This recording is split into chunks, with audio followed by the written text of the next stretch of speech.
Hello, HD examiners. This is Jeff Morrow with Sierra Analytics, and I'm here to talk about the new features in HDExaminer 2.2. So let's dive in. So here I have a project, cytochrome C, and I've created two protein states for it because the first feature I want to show you is that you can now set a particular protein state as your control state. So by default in a project, it is the first state. So if I look there, it says control state, but if I want, I can right click on protein state 2 and set it as the control state instead. Now it's marked as the control, and I can set it back to 1 if I want. So we'll see why that's important later on, but that's one of the first things that's new is you can set any protein state you like as your control. So let's go to the analysis view because I want to show you something interesting about the about how you can import data now and so forth. So here's a data file, and I'm going to bring in the undeutorated file for this particular experiment, and I can just drag it onto the window like I could before in HDExaminer, but now I can also drag it onto a particular protein state, and it will be added to the correct one. So I'm going to add this to protein state 1. And the reason I want to show you this particular data set is because it demonstrates the ETD functionality that we've added to the program. So HDExaminer can now handle middle down, or even what we sort of jokingly refer to as bottom down ETD data. That is any data, a data file that has both MS and MSMS data.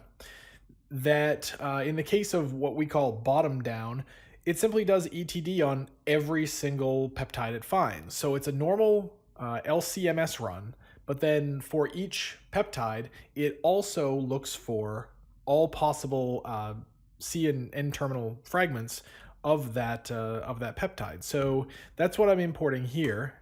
And as you notice, you'll see there's this these peptides here with an interesting notation in the analysis table. So if we scroll down, we can see that here is the actual peptide that it was looking for. This is the extracted ion chromatogram of the LCMS run.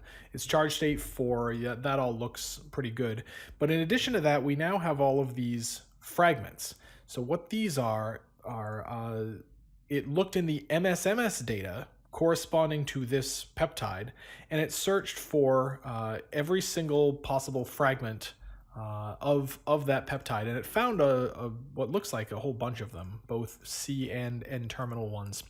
So that's what's going on here. For this example, I only had it look for one peptide in this data, but you can have as many as you like. It just takes longer to calculate. Now this ETD stuff is a very new feature, and so we definitely want feedback, and we want to see how this can best be useful for you. So if you are using it, or if you'd like to try using it, please contact us and let us know, because we're very interested in getting this into more labs. So another thing you may have noticed when it did the calculations is they were quite fast. One of the new features in HDExaminer 2.2 is that we've made some improvements to the calculation algorithm, which both causes the data to be calculated a lot faster and also requires a lot less manual curation. So it does a better job of finding stuff than it did before.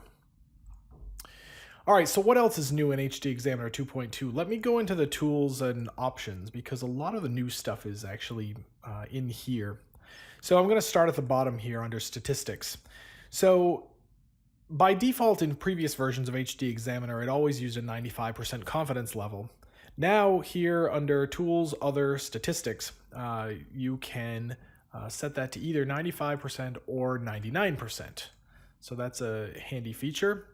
Continuing on up the list here, if you look closely, you'll see that there's a new feature here called use the best charge state for the deuteration level of a peptide.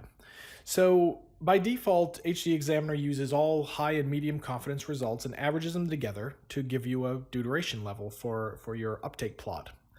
Best charge state means that for each peptide, it will find the charge state that has the best coverage over all of your time points of good confidence results, and it will use that charge state and not the rest.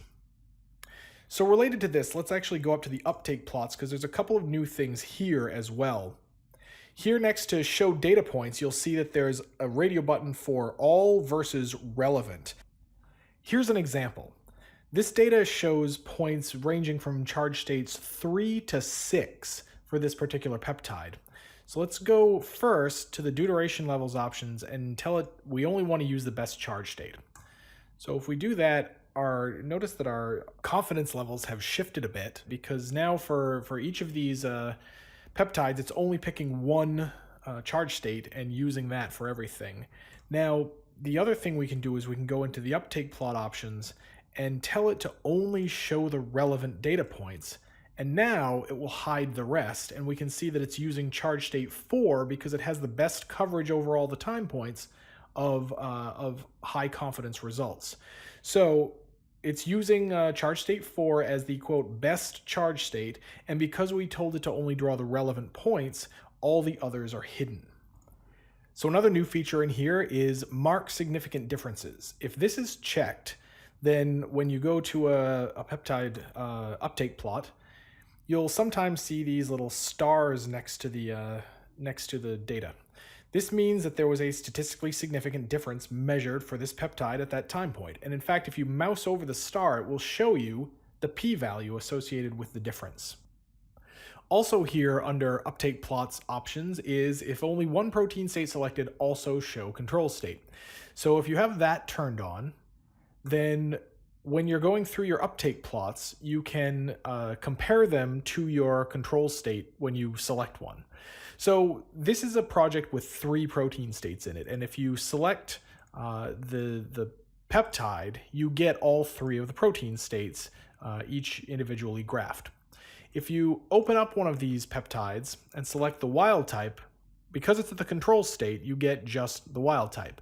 But if you select mutant or spiked, because we told it to draw both the selected protein state and the control state, now mutant shows you two uptake plots, again the mutant and the wild type, and spiked shows you the spiked and the wild type. And you can do that for any of these peptides. So that's why that's useful. The other reason that's useful is because you can get the statistically significant asterisks if you're showing exactly 2 protein states in the uptake plots. So while we're on the subject of significance testing, I also want to make sure to show you the new stuff here in the peptide pool view. So you've seen the butterfly plot. There's also the residual plot, which now includes, if you want, these sum bars that show the accumulated difference over all of your time points for that peptide. And then finally, there's the volcano plot, which shows you, which actually does a dual test for statistical significance on your replicate data. We actually made an entire video just about this feature, so there's a link to it in the description below. You should definitely check that one out. So put that all together, and that's what's new in HDExaminer 2.2. We hope you like it.